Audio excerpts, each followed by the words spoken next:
According to the New York Times, Miss Murray, the top Democrat on the Senate State Committee, said in a statement, "When Republicans and Democrats came together to pass the Every Student Succeeds Act, we were clear on that these grants were intended to help foster safe, healthy, and supportive environments that improve student learning, and not to support the NRA and gun sales."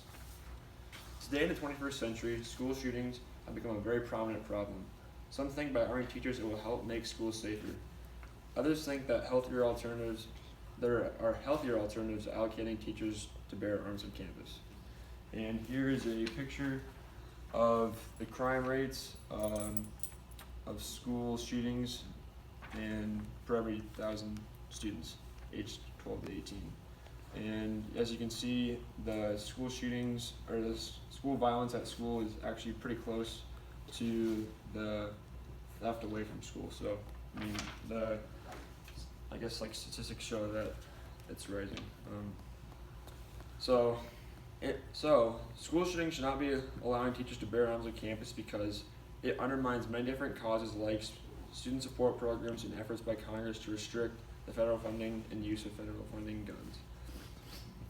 According to the Idaho State Journal, the ranking Democrat on the House Education Committee, Representative Robert C. Scott of Virginia, said federal funding for firearms should be openly violating the spirit of law as well as common sense about gun safety. He also stated that redirecting money to arm teachers and school staff would recklessly endanger the safety of both students and educators, while robbing undeserved students of the support and opportunities they deserve. In this quote, Scott is stating that funneling money towards arming teachers with guns goes against common sense, and it also takes away money from the students who are in need and benefit from student support programs. That federal money should be used towards programs that will help benefit kids, like mental health counseling and dropout prevention programs. The guns aren't what's causing the school shootings. It's the shooter's state of mind and mental health. Instead, by focusing money into student support programs, it would help lower the school shootings while keeping weapons off school campuses. Another cause that would be undermined by arming teachers with guns are the efforts by Congress to restrict federal funding on guns. According to the New York Times, Erica L. Green writes, Congress passed a school safety bill that allocated $50 million a year to local school districts, but expressly prohibited the use of money for firearms. Also, the Every Student Succeed Act, signed into law in 2015, is silent on weapons purchases, unless Congress clarifies the law or bans such funding through legislative action. These two quotes from Green talk about how if we are able to allow teachers to possess firearms on campus, it would take away from the efforts by Congress on trying to keep school from funding and being pro-firearms. By allocating firearms, the two would counteract each other. In the Every Student Succeeds Act, Green states how the act is silent on weapons purchases unless the Congress gives consent to allow firearms at school. On the other hand, some believe that teachers should have guns. According to Julie Davis Hirschfield, President Trump and the Trump administration had a campaign called Call to Arm Educators.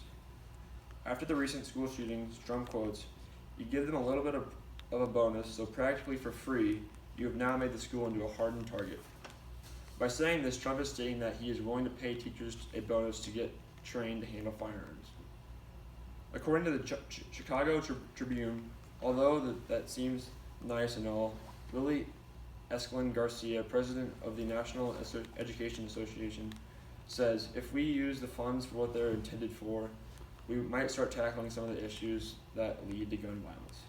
Garcia is saying that the guns aren't the issue, and the real problem is the people behind the school shootings who are mentally unstable. So, in conclusion, on educational campuses, educators should not be able to bear arms because it undercuts student support programs and efforts by Congress to restrict the use of federal funding on guns.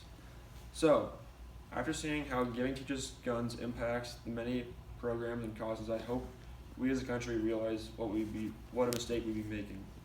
Although President Trump is pro-bearing with arms, Lily Garcia shows how, by using funding the right way, we can prevent the violence and have no need for teachers to have guns. We as an audience have a say in this. If we are knowledgeable about who the candidates are and we vote for who will help support students' programs and not teachers to bear arms. David Hemingway, the Injury Control Research Director, writes, "Within the United States, a wide array of empirical evidence indicates that more guns in a community leads to more homicides." And here is a picture of the middle school homicide, which is close to 50. Middle school isn't too bad. High school, there's around 50 homicides, and then college is over 100 that get killed since 2000 by school shootings.